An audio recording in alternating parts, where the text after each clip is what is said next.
Welcome to Faith for Healing, a space where God lives, where we explore how faith can transform your daily life.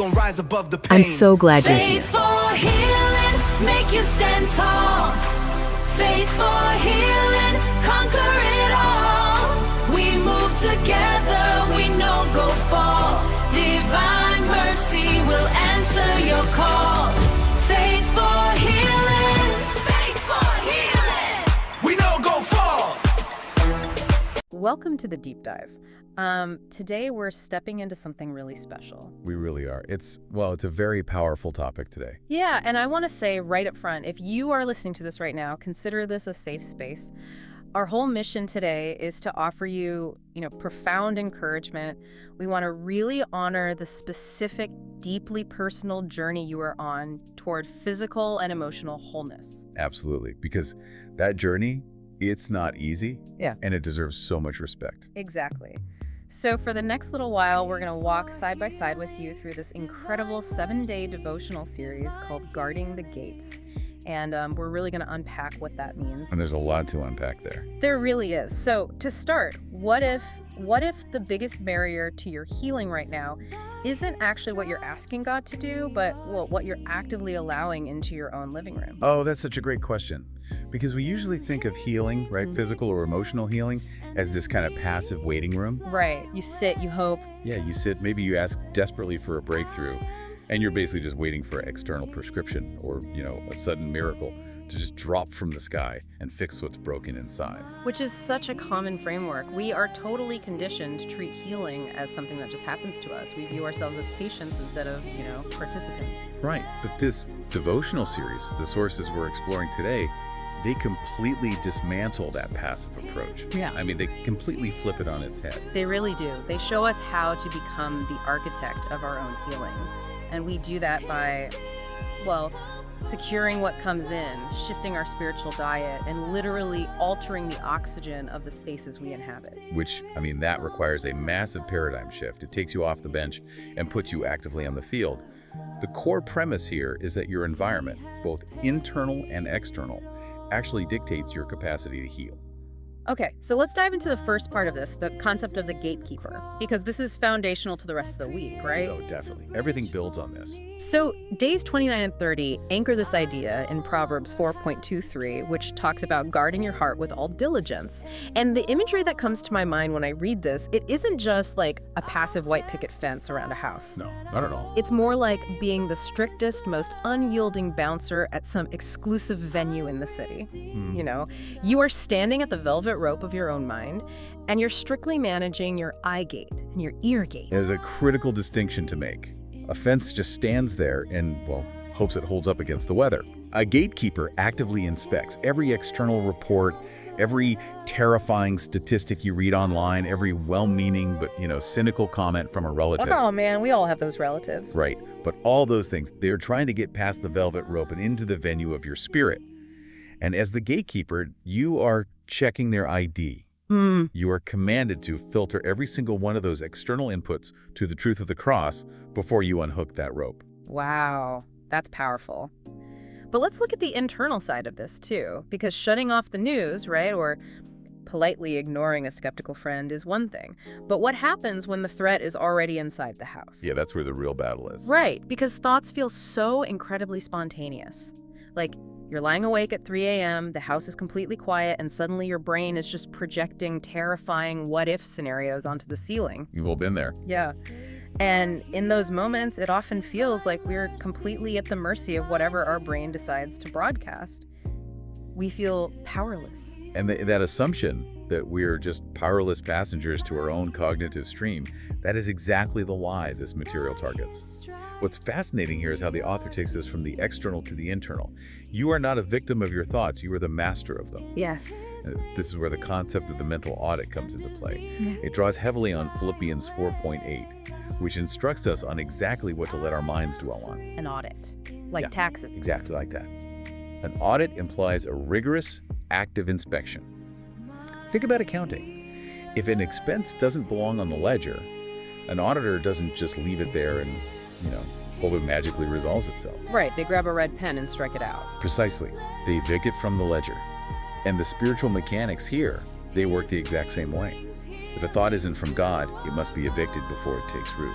Okay, but how does that actually work practically in the middle of a 3 a.m. panic? Because, I mean, if I just tell myself, hey, stop thinking about that scary diagnosis, my brain is going to think about it 10 times harder. It's the classic don't think of a pink elephant problem. Exactly. You can't just create a void in your mind.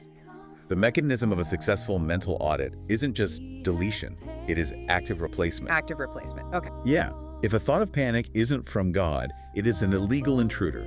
So you recognize it, you identify that it does not align with His promises for your wholeness, and then you evict it by speaking a higher truth over it. You literally overwrite the fear pathway in your brain by introducing a stronger, brighter image. So you're replacing the terrifying what if with a definitive God is. Exactly. That makes so much more sense than just trying to force my mind to be blank, which never works anyway. You're actively rewiring the circuit. You find the corrupted file, you delete it, and you save a new, healthy file in its place. That's a great way to look at it. But, you know, once you've successfully evicted those toxic thoughts and you've locked the gates, you're left with this sort of clean, empty space. And nature abhors a vacuum. If you leave that mental space empty, the fear is just gonna rush right back in the moment you drop your guard. So how do we furnish that newly cleaned space? Well, you have to nourish it. You have to transition from defensive gatekeeping to intentional intake. Days 31 and 32 really focus on this. The source material paints this incredibly vivid picture of the word acting not just as a map for a dark path, but as literal medicine for your physical body. Medicine. Wow. So when the world is dark with bad news, the word is this lantern guiding your decisions, but it's also something you ingest. Yes, it's an active agent that you are taking in to fill the space where the anxiety used to live. Let's talk about the specific type of nourishment the devotional emphasizes, because it brings up a concept from Matthew 15 that I think completely reframes how we view this medicine. It's the phrase, children's bread. Oh yeah, if we connect this to the bigger picture, it is just a fascinating passage. Jesus is approached by a woman asking for healing for her daughter, and he initially responds with what sounds like a very challenging metaphor. He says, "It is not right to take the children's bread and toss it to the dogs." Which, honestly, sounds incredibly intense, maybe even a little harsh on the surface. It does sound harsh. But when you look at the underlying implication about what healing actually is, it changes everything. Think about it. In our modern culture, especially when dealing with chronic health issues, we often view healing as a rare luxury. Right, like a miracle that only happens to lucky people. Exactly. Or we view it as a desperate last-minute plea, like a spiritual lottery ticket we are hoping to win when all the medical options have failed. We act as though we are begging for a crumb to fall off the edge of the master's table. Right, we treat it like this delicacy that's only brought out on special occasions for a select few. But, well, bread isn't a delicacy, it's a daily staple. That is the profound shift in identity here. That is the core revelation. The text frames healing as your daily portion. It belongs right in the center of the family table. It is a basic daily covenant right, simply because you are a child of God. Oh, wow. You don't have to beg for bread in your own Father's house. You just sit down and you eat. Your identity shifts from an outsider hoping for a miracle to a child receiving their daily sustenance. That completely redefines the posture for the listener. Like, if you are listening to this right now, you aren't an outsider hoping to catch God's attention. You have a seat at the table. So you've audited your thoughts, you're digesting the word as your daily bread, and your spiritual immune system is getting fortified. Exactly, you're building up that strength. But let's be realistic about what happens next. You are this newly fortified, nourished temple. But the enemy isn't just going to sit back, admire your mental audit, and leave you alone. No, unfortunately not. The pushback is inevitable. Whenever acre ground is taken, there's always going to be a counteroffensive to try and reclaim it. And here's where it gets really interesting for days 33 and 34. The text addresses this reality by looking at Isaiah 54.1 scene, which says, "No weapon formed against you shall prosper." And I think this is where a lot of people get tripped up or really discouraged. How's it? Well, the verse doesn't say the weapon won't be formed. The weapon might be a very real, very scary symptom flaring up in your body. It might be a sudden wave of exhaustion or a really bad report from the doctor. The weapon actually formed. So my question is, when your physical body is screaming that the weapon is actually hitting you, how do you practically enforce the won't prosper part of that clause? That is the perfect question. And this is where the strategy shifts from passive internal nourishment to an active atmospheric defense. Atmospheric defense. Yes. You enforce that clause by changing the very climate of your environment. You have revoked sickness's legal right to be in your body, but you enforce that eviction through what the devotional described as continuous praise warfare, drawing from Psalm 34.1. Praise as warfare. That completely redefines worship for me. It shifts praise from just being a polite Sunday morning song of gratitude to an actual, atmospheric air purifier. Yes, it is a tactical defensive shield.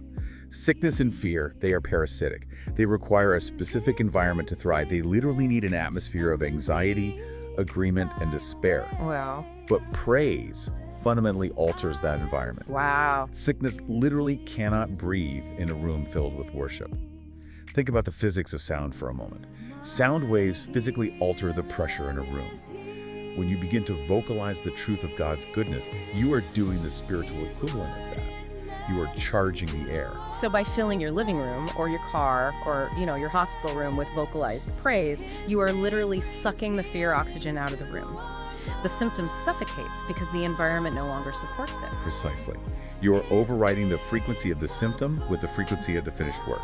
And there is a physiological mechanism at play here too, which is just amazing. Vocalizing praise and gratitude physically activates your parasympathetic nervous system. Wait, really? Yes. It lowers cortisol, it moves your body out of the fight or flight stress response. And that relaxed state is the exact state your physical immune system needs to be in to actually heal. That is mind-blowing. Right. The symptom is broadcasting fear, but your praise broadcasts victory. And the louder the symptom, the more intentional the praise must be to drown it out and maintain that sterile, faith-filled environment. Okay, but let's be real about the physical and emotional toll here. Being a strict gatekeeper, performing daily mental audits where you have to actively replace thoughts, constantly enforcing eviction notices on symptoms, and engaging in continuous praise warfare. If someone is already exhausted by chronic pain or emotional trauma, doesn't this hypervigilance just create a different kind of burnout? It sounds exhausting to maintain that level of spiritual combat day after day. Oh, it would be. And that is the exact trap the enemy hopes you fall into, turning spiritual warfare into a performance based on your own striving energy. And if it all depended on your continuous effort, you absolutely would burn out. Yeah, I'd be exhausted by Tuesday. We all would. Which brings us to day 35, the final part of our week. And really, the ultimate crescendo of this entire framework. Because the most powerful weapon in the arsenal isn't an action at all. It is rest. Rest. Which, that sounds like a contradiction. How can rest be a weapon? We usually think of resting as pausing the battle or retreating or tapping out because we're just too tired to fight anymore. This raises an important question, doesn't it? But in the kingdom, stepping back and resting is the ultimate confession of trust. To understand how it operates as a weapon, imagine being in a tug of war with a massive motorized machine. Okay. As long as you are gripping that rope, digging your heels in, and pulling with all your might, the machine pulls back with equal tension. You are exhausting yourself in a battle of friction, striving, frantically Googling your symptoms at midnight, trying to mentally force your healing through sheer willpower. Which we all do. Right. But that is pulling the rope. You are operating under the heavy burden of self-reliance. But the moment you drop your end of the rope, the tension breaks entirely. Exactly. The enemy loses his leverage because you are no longer playing the game of self-reliance. Your stillness is a loud, aggressive declaration that says, I don't have to fight this battle because my God already won it. Wow. You make a divine exchange, fulfilling the invitation of Matthew 11.28. You exchange your heavy burden of trying to manage your own healing for his light yoke of peace. It proves to the enemy and to your own nervous system that you believe the finished work is actually finished. That is incredibly freeing. You are proving to your own body that it is safe to heal, like taking off a massive heavy backpack after a grueling hike. I want to say to you, listening to this right now, you do not have to carry the weight of your medical chart today. You do not have to carry the mental exhaustion of trying to figure out exactly how your body is going to mend. You are being invited into the sanctuary of rest. You can literally drop the rope. I want to leave you with a final thought to mull over today, building on everything we've unpacked this week. What if the most powerful active step you take toward your physical and emotional healing today isn't something you do, but simply choosing to rest and deciding what you will no longer allow into your mind? To close out our week together, we want to pray over you using the daily prayers from this week. Lord, give me the discernment to guard my eyes, ears, and heart today. Holy Spirit, help me catch every thought of fear before it takes root. Father, Let your word guide every decision I make for my health today. Lord, I receive my daily portion of healing and strength today. I declare that sickness has no legal right to stay in this temple. Lord, I praise you now for the healing I will see tomorrow. Lord, I exchange my heavy burden for your light yoke today. In Jesus' name, amen. Thank you for following and sharing. We appreciate your support. God bless you. You can connect with us on YouTube, Facebook, and Instagram under Faith for Healing. It's a beautiful thing. Join the family, hit that button, let the healing flow. Faith for healing, we appreciate the love. Like, subscribe, and share the blessings from above. Yeah, hit that subscribe. We appreciate the love. Faith for healing.